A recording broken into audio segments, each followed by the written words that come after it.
Hi everyone, welcome to Brothers, Sisters, Strangers. I'm Ali John Chaudhary, psychotherapist, and I'm here today with Fern. And today we really have an important subject that we'd like to talk about.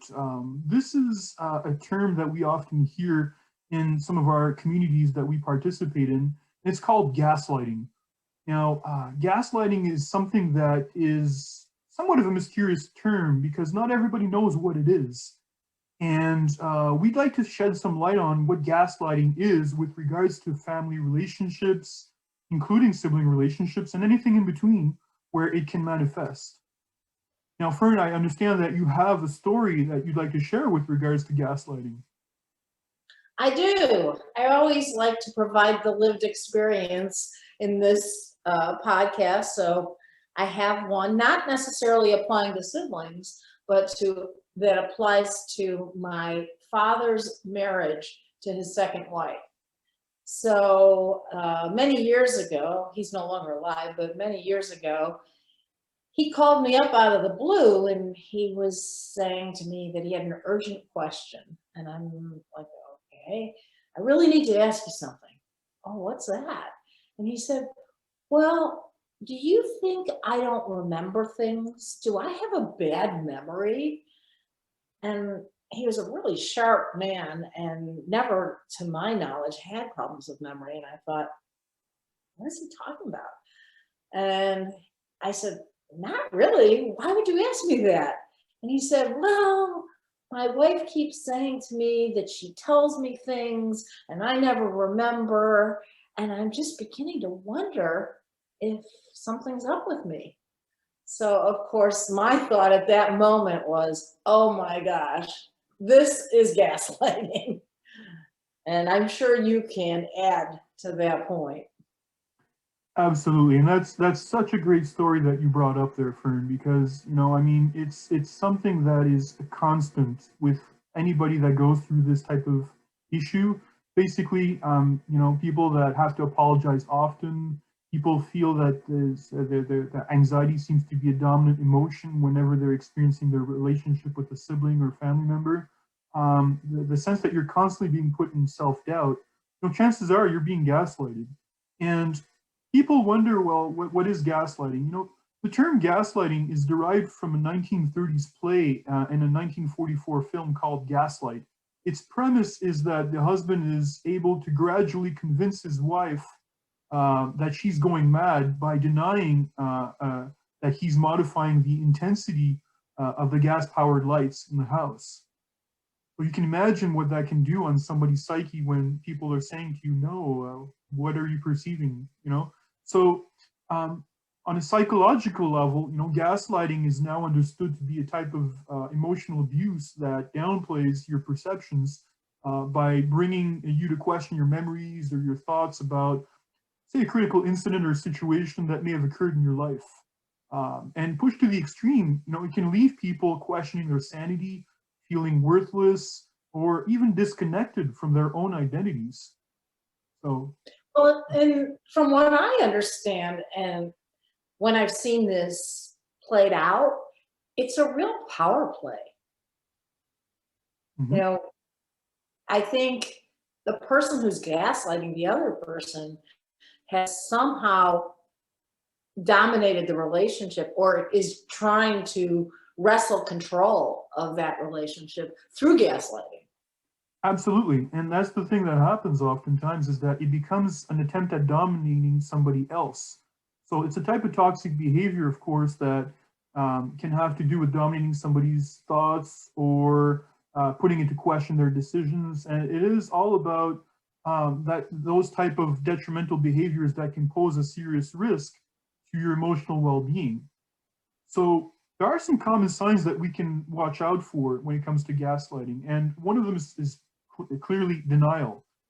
People will adamantly deny a situation, making it as if it's all in your head, and they'll basically say that what you saw or heard is basically not true, and even though if you have proof of that. So that's an important aspect with regards to gaslighting, to sow self-doubt in an individual. So that's number one. Number two, basically, is that they thrive on lies. and that's through deceit. So they can get very good at lying over time, the people that are gaslighting. And they can express something with so much conviction that you may wonder, well, why did I doubt them to begin with? They seem so convinced, so sure, you know?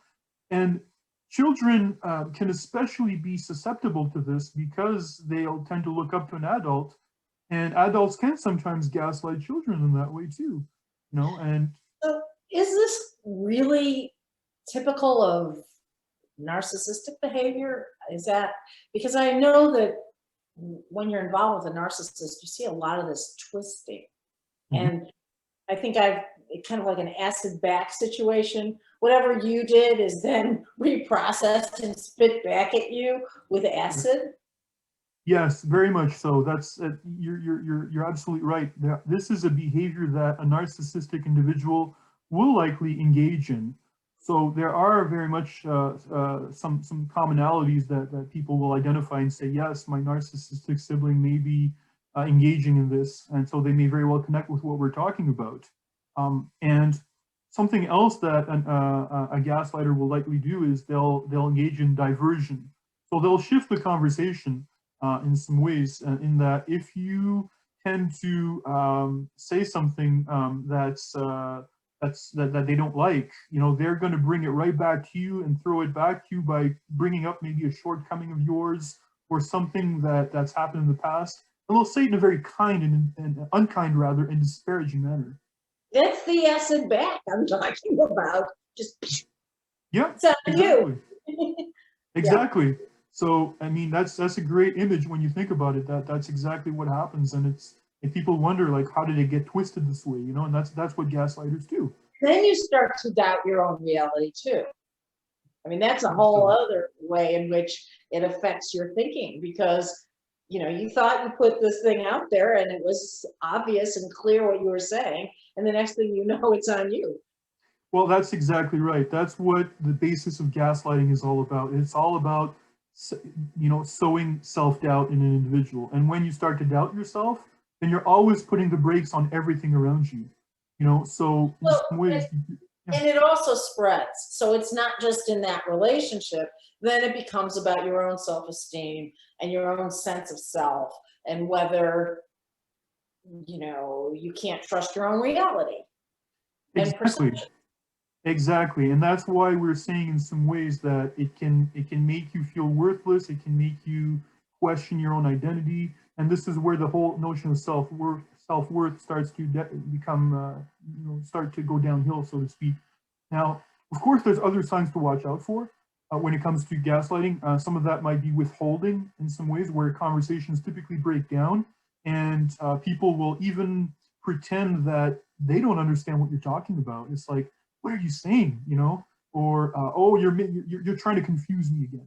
So again, it's all You're about, making too much of this.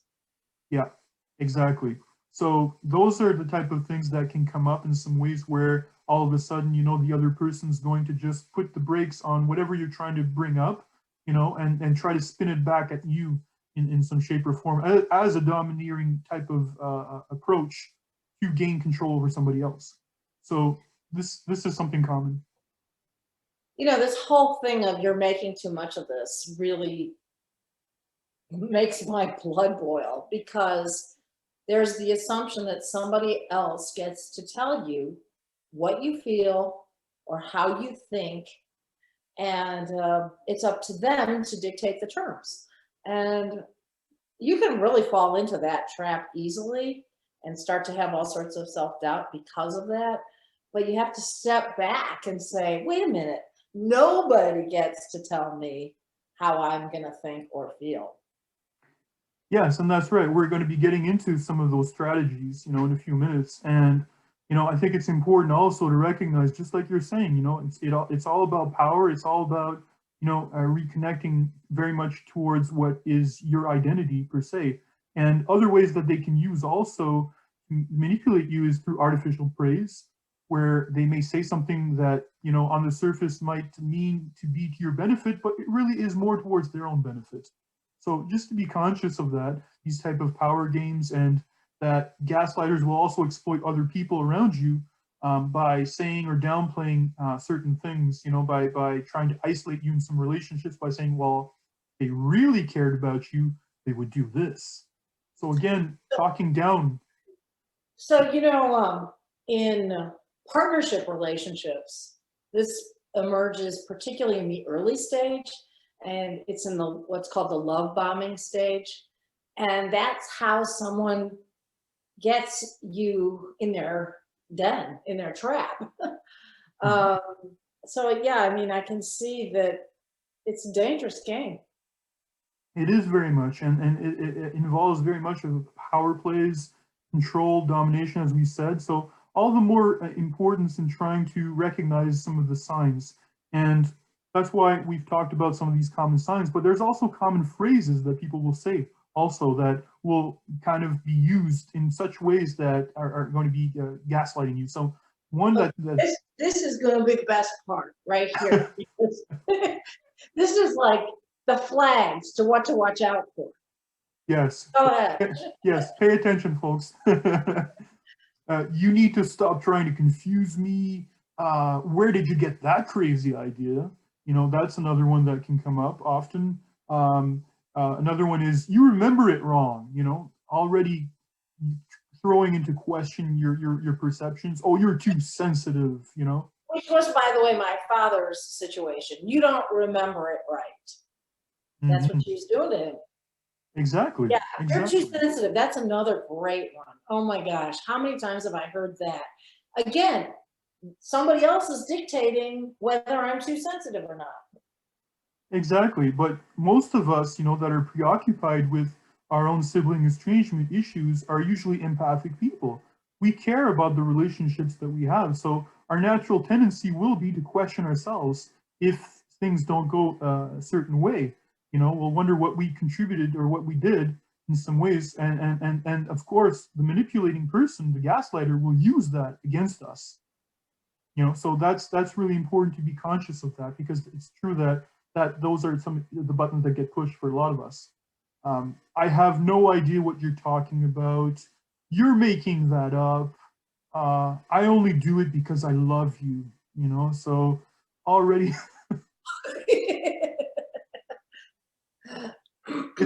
it becomes hilarious, because once you identify these, you can see them for what they are, you know, and once you see them for what they are, then you can basically just disempower them because you see them coming from a mile away.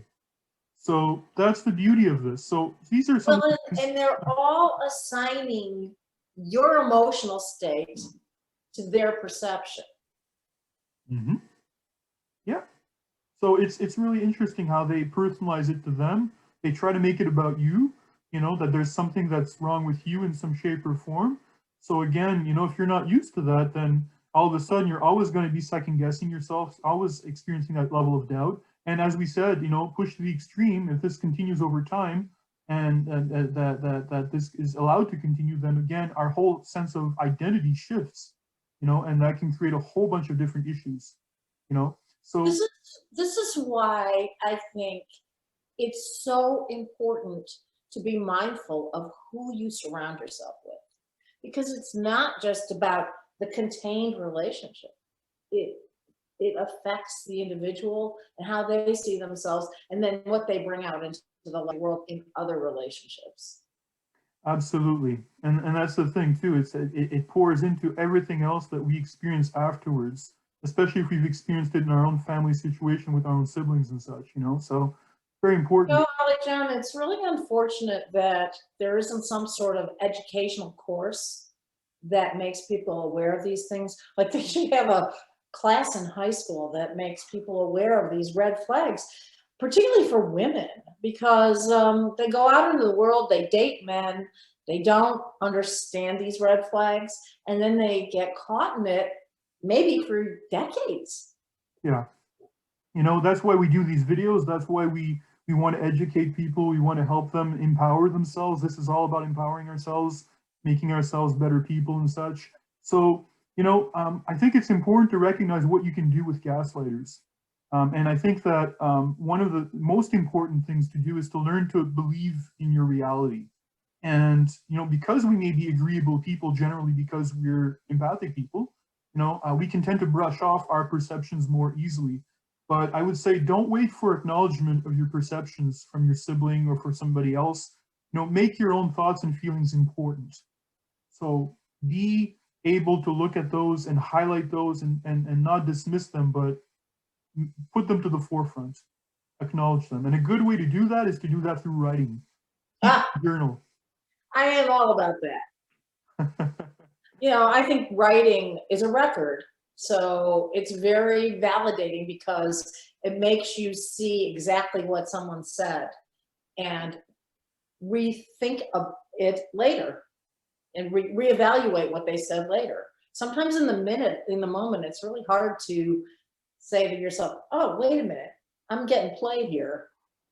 Exactly. And I think that that's really, really important. The whole notion of being able to express yourself in, an uninterrupted way, and to find that voice that may have been stifled in your family upbringing or in your context with your sibling and such, if they've especially did a lot of grandstanding or downplaying of your emotions. So, and the thing with writing is that it can actually help us to identify certain themes, certain patterns. And, if you can even use writing to protect yourself to say, well, if this happens, here's my strategy, so I think that can be important to protect ourselves, to establish boundaries and such, and something else that can also be done is that it's important to talk with someone outside the family or outside of the experience with the gaslighter. Which is what my dad was trying to do. Exactly. He reached out and he went and talked with somebody else that wanted to, of course, corroborate what he was experiencing, and you very much did. So I think that that's. But I don't know, Ali John, I don't know that it changed anything because he was living with her and he was under that spell. And it was interesting to him that when I said, no, your memory is fine, but I don't know that it really changed much for him. Well, I think that in some ways, it's an ongoing process, and especially if you're living with somebody, you really do have to remember that you do change when you're living with somebody also, and hopefully it's a change for the better. If it's not, you need to reevaluate that and kind of see what you need to do for yourself. Which is my point about who are you surrounding yourself with? Exactly. So I think that's very, very important. Like you say, you have to surround yourself with good people. And I know that our time is almost done for today. But what I wanted to say also is another thing to do is to avoid the trap of wanting to make the other person understand.